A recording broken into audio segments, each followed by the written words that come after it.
찬송가 342장으로 함께 찬송 드리겠습니다. 찬송가 342장입니다.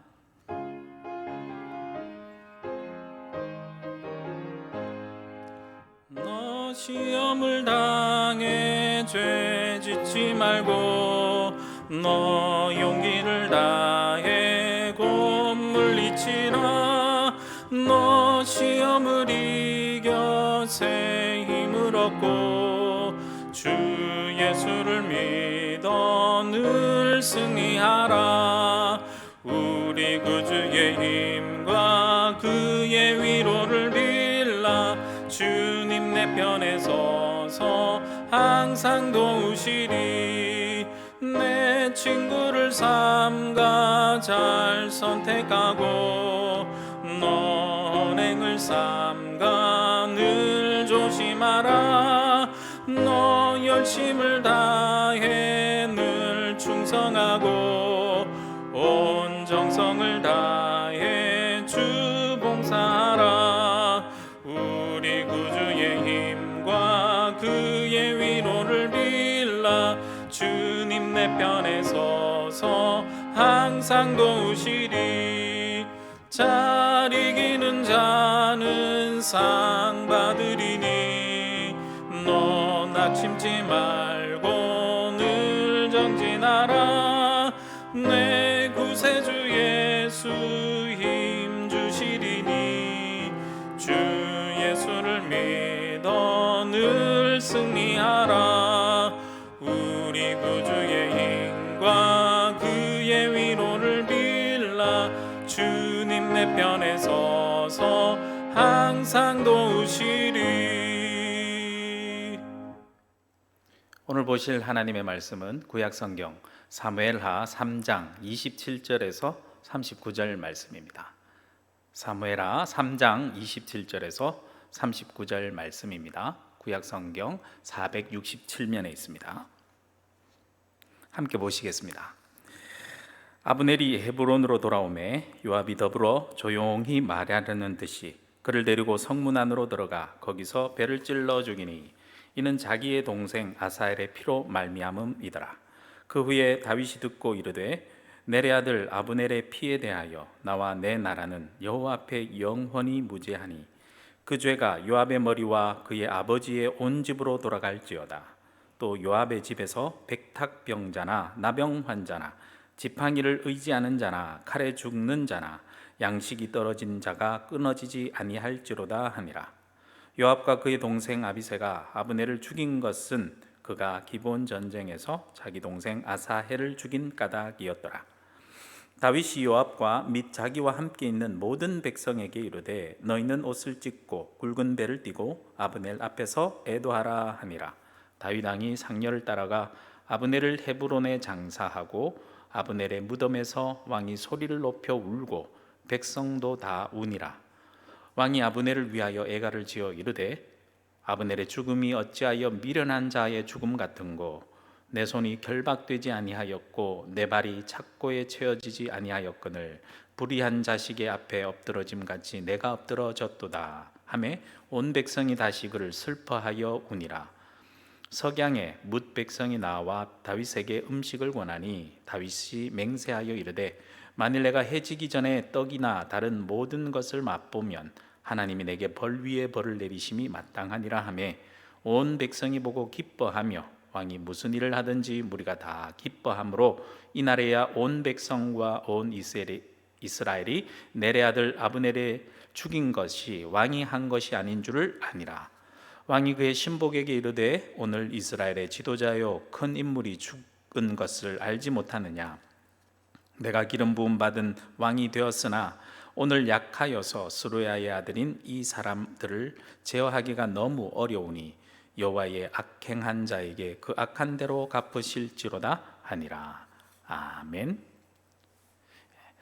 오늘 말씀은 다윗 편으로 넘어오려는 이 아브넬을 요압이 죽이게 되고 온 이스라엘 백성들이 이 사건에 대한 이 다윗의 반응을 보고 이 사건이 다윗과는 전혀 아무런 관련이 없다라는 사실을 알게 되는 내용이 나옵니다. 오늘 본문을 단락별로 네 부분으로 나누어 살펴보면 이렇습니다. 첫 번째는 27절에서 30절까지 말씀인데요. 요압이 아브넬을 살해하는 장면이 나옵니다. 31절에서 35절까지는 아브넬의 죽음을 알게 된 다윗이 정말 슬퍼하면서 온 이스라엘 백성들에게 금식을 선포하는 내용이 나오고요. 36절에서 37절 말씀까지는 그렇게 진정으로 슬퍼하는 다윗의 모습을 보면서 오해를 풀게 되는 백성들의 모습에 대해서 나옵니다. 마지막으로 38절에서 39절 말씀은 아브넬의 죽음에 대해서 다윗이 한탄하는 내용이 나옵니다. 첫 번째부터 보겠습니다. 요압이 아브넬을 살해하는 장면이 나오는 27절에서 30절 말씀입니다. 다윗을 먼저 만나고 돌아가는 이 아브넬을 요압이 전령을 보내서 일부러 다시 헤브론으로 돌아오게 만듭니다. 이렇게 헤브론으로 아무것도 모르고 돌아온 아브넬은 요압이 이렇게 몰래 만나는 장면이 나오는데요. 그렇게 몰래 만나는 이유가 목적이 있었기 때문입니다. 어떤 목적이었는지 27절 말씀 보겠습니다.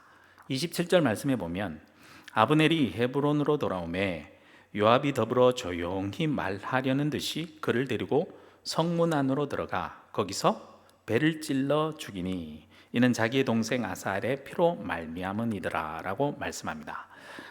요압의 목적이 무엇이었습니까? 개인적인 복수였죠. 자기 동생을 죽인 아브넬을 자신의 손으로 직접 죽이고 싶었던 것입니다. 그래서 27절 말씀에도 분명히 보면 이는 자기의 동생 아사헬의 피로 말미암음이라고 분명히 기록하고 있죠. 하지만 이 사건을 동생의 죽음에 대한 복수로 단순하게만 보여지지는 않습니다. 왜냐하면 동생 아사헬이 죽을 때는 전쟁 중이었잖아요. 전쟁 중에는 사람이 죽고 죽이는 일은 어찌 보면 당연한 거죠. 아사헬은 전쟁 중에 아브넬에 의해서 전사당한 겁니다. 게다가 이 아브넬이 이 아사헬을 몇 번이나 살려주려고 시도한 흔적들도 있잖아요. 몇 번의 기회를 주었음에도 불구하고 이 아사헬은 무모하게 아브넬을 쫓으니까 아브넬은 별 수 없이 그냥 한번 위협 주려고 자신의 탕을 뒤쪽으로 살짝 찔렀는데 그만 아사헬이 달려오는 속도에 못 이겨서 그 창이 찔려서 죽어버렸지 않습니까? 이건 단순히 전쟁 중에 죽은 동생에 대한 개인적인 복수심만으로 놓고 보기에는 뭔가 석연치 않은 모습이 있습니다. 이건 개인적인 복수심을 앞세운 아주 좀 더 음흉한 요압의 계략이 숨어 있는 것 같아 보입니다. 요압은 다윗의 가까이에서 다윗이 지금 유다뿐만 아니라 온 이스라엘을 품을 마음이 있다는 것을 분명히 알고 있었을 겁니다. 아브넬이 마침 다윗에게로 넘어오고 자발적으로 오게 된 모습을 보면서 아브넬을 만약에 다윗이 잘 받아주고 다윗이 좋은 자리를 내주게 되면 이스라엘 사람들의 마음에 얻을 수 있는 좋은 기회가 온 거죠. 다윗의 입장에서 보면. 그런데 이것 자체가 요압에게는 배가 아팠던 것 같습니다. 자신이 좀 더 차지할 수 있는 좋은 자리를 아브넬에게 빼앗기지 않을까, 그러한 불안감과 두려움이 있었던 것 같아요. 그래서 아예 복수한다는 개인적인 복수심을 명목으로 앞세워서 아브넬을 아예 전략적으로 제거한 것은 아닐까라고 생각되어지는 부분이 분명히 있습니다. 요압이 이렇게 벌인 이 악한 일로 말미암아 이스라엘의 백성들이 자신을 오해할 수 있을 것이라 생각한 다윗은 이 일이 전혀 자신의 뜻이 아니었음을 28절의 말씀에 보면 분명하게 드러냅니다. 28절 말씀 볼까요? 그 후에 다윗이 듣고 이르되 넬의 아들 아브넬의 피에 대하여 나와 내 나라는 여호와 앞에 영원히 무죄하니 라고 말씀합니다. 다윗은 자신뿐만 아니라 자신이 앞으로 다스릴 나라를 비롯하여서 여호와 앞에서도 이 사건이 자신으로 말미암아 벌어진 것이 아니다라고 분명하게 말해주죠.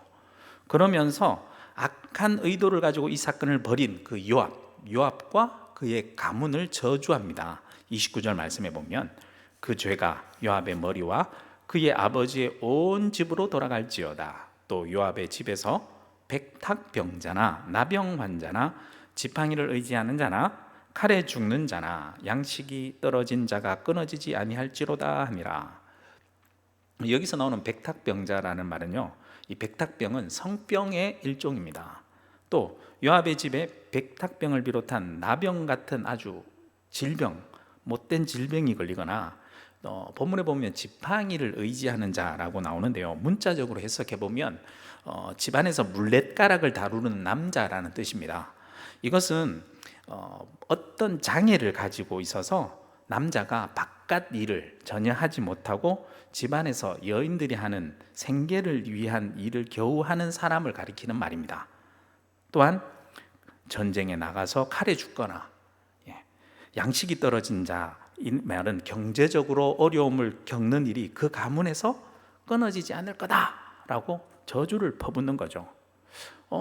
다윗이 이처럼 저주를 퍼부은 적이 없습니다. 아마 다윗은 요압이 품은 이 악한 생각들을 이미 파악하고 그 악한 생각에 치를 떨었던 것 같습니다. 그래서 30절 말씀해 보면 요압과 그의 동생 아비새가 아브넬을 죽인 것은 그가 기브온 전쟁에서 자기 동생 아사엘을 죽인 까닭이었더라 라고 말씀합니다. 30절 말씀해 보면 아브넬을 죽일 때 요압뿐만 아니라 그의 동생 아비새도 같이 있었던 것 같습니다. 그리고 본문은 또 한 번 이 사건이 이스라엘 백성들의 눈에 보기에는 모든 일이 겉으로 비춰지기에는 동생의 죽음에 대한 개인적인 복수로 다윗과는 전혀 관계가 없는 일임을 말씀해 주고 있습니다. 2절 두 번째 부분, 다윗의 애도와 금식이 나오는데요, 다윗은 이렇게 자신의 의도와는 전혀 상관없이 예기치 않게 일어난 사건에 대해서 진실한 마음으로 대합니다. 31절과 32절 말씀해 보시면 다윗이 요압과 및 자기와 함께 있는 모든 백성에게 이르되 너희는 옷을 찢고 굵은 배를 띠고 아브넬 앞에서 애도하라 하니라. 다윗 왕이 상렬을 따라가 아브넬을 헤브론에 장사하고 아브넬의 무덤에서 왕이 소리를 높여 울고 백성도 다 우니라. 다윗은 아브넬의 장례를 직접 주관하죠. 주관하여 앞장서서 진행하면서 직접 슬퍼합니다. 그리고 그것으로 끝이 아닙니다. 애가를 지어서 슬퍼하며 자신의 슬픔이 진심임을 보여줍니다. 33절과 34절 말씀 볼까요? 왕이 아브넬을 위하여 애가를 지어 이르되 아브넬의 죽음이 어찌하여 미련한 자의 죽음 같은고 내 손이 결박되지 아니하였고 내 발이 착고에 채어지 아니하였거늘 불의한 자식 앞에 엎드러짐 같이 내가 엎드러졌도다 하매 온 백성이 다시 그를 슬퍼하여 우니라. 다윗의 슬픔이 얼마나 진심이었던지 주변에서 다윗의 건강이 염려되어 음식을 권하기까지 하는데 그만큼 다윗이 진정으로 슬퍼하며 식음을 전폐했던 것 같습니다. 35절 말씀 볼까요? 석양의 뭇 백성이 나와 다윗에게 음식을 권하니 다윗이 맹세하여 이르되 만일 내가 해지기 전에 떡이나 다른 모든 것을 맛보면 하나님이 내게 벌 위에 벌을 내리심이 마땅하니라 하매. 다윗이 이렇게 진실한 마음으로 아브넬의 죽음에 대해서 애도를 하는 모습을 온 이스라엘 백성, 모든 백성들이 보았고요, 그리고 그의 진심을 진정으로 알아주게 됩니다. 그래서 세 번째 파트에 보면 36절에서 37절 말씀에 보면 오해를 푼 백성들의 모습이 나옵니다. 36절 37절 말씀 볼까요? 온 백성이 보고 기뻐하며 왕이 무슨 일을 하든지 무리가 다 기뻐하므로 이날에야 온 백성과 온 이스라엘이 넬의 아들 아브넬의 죽인 것이 왕이 한 것이 아닌 줄을 아니라. 다윗의 진심 어린 이 마음을 결국 모든 백성들이 알게 되었습니다. 이러다 이러한 다윗의 진실한 모습을 본 백성들은 또한 굉장히 기뻐했습니다. 이렇게 진실한 왕이라면 정말 믿을 수 있는 왕이라고, 또한 이러한 왕이라면 어떠한 개인적인 욕망에 의해서 정치적인 술수나 음모를 쓰지 않을 거고 오직 순전한 마음으로 자신들을 잘 다스릴 수 있을 진정한 왕이 될 것이라고 백성들이 다윗 왕을 믿게 된 거죠. 오히려 정치적인 위기의 상황에 닥쳤을 때 하나님 앞과 백성들 앞에 다윗 왕이 진실한 모습을 보이니까 오히려 그 위기의 상황이 온 이스라엘 백성들의 마음을 역으로 얻게 되는 기회가 되어버린 것입니다. 아마 다윗은 이것을 의도했던 것일까요? 저는 그렇게 보지 않습니다. 정치적인 의도가 있었다면 이런 진실된 태도가 나올 수가 없습니다. 다윗은 정말 말씀 그대로 진심이었던 겁니다. 그러니 말과 행동과 마음이 일치해서 이러한 모습이 나오게 됐고, 그 진실된 모습을 백성들도 보고 믿었던 거죠. 그래서 마지막 파트 38절과 39절 말씀에 보면 다윗이 한탄하면서 이런 말을 남깁니다.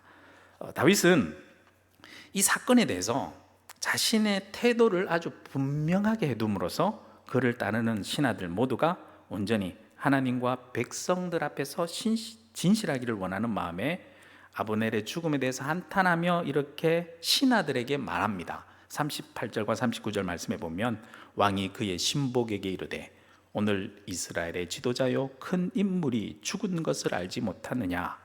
내가 기름 부음을 받은 왕이 되었으나 오늘 약하여서 스루야의 아들인 이 사람들을 제어하기가 너무 어려우니 여호와는 악행한 자에게 그 악한 대로 갚으실지로다 하니라. 다윗은 앞으로 스루야의 아들들 이들로 말미암아 자신의 왕권에 대한 도전적인 불씨가 분명히 있을 것을 알았습니다.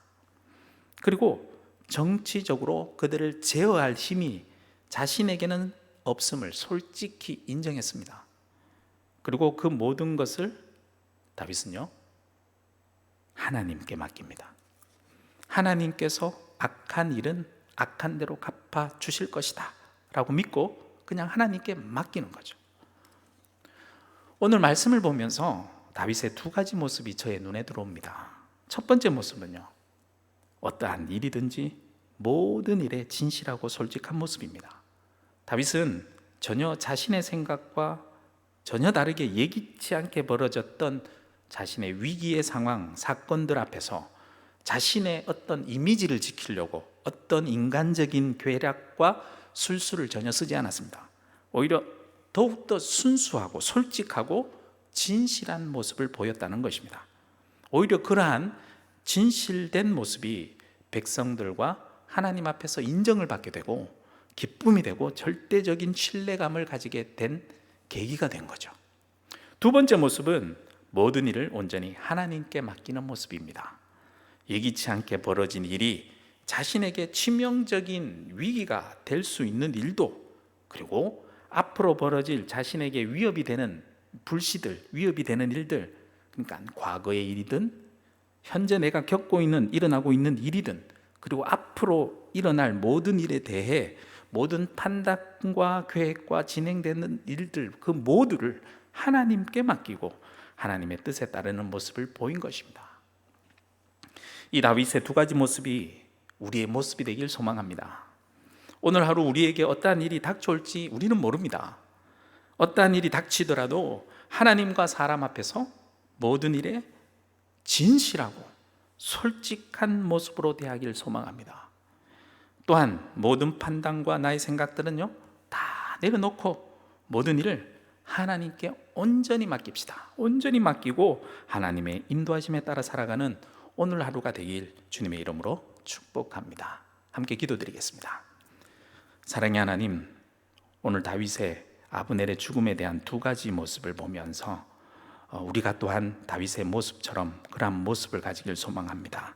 모든 일에 진실하고 솔직한 모습으로 대하고 모든 일을 하나님께 온전히 맡기는 그 모습이 우리의 모습이 되게 하셔서 오늘 내가 당하는 모든 일 가운데 하나님 앞에서 진실하고 솔직한 모습으로 대하게 하시고 그 모든 일들을 하나님께 맡기는 귀한 하루를 살아가는 저희들이 되게 하여 주시옵소서. 감사드리옵고 예수 그리스도 이름으로 기도드립니다. 아멘.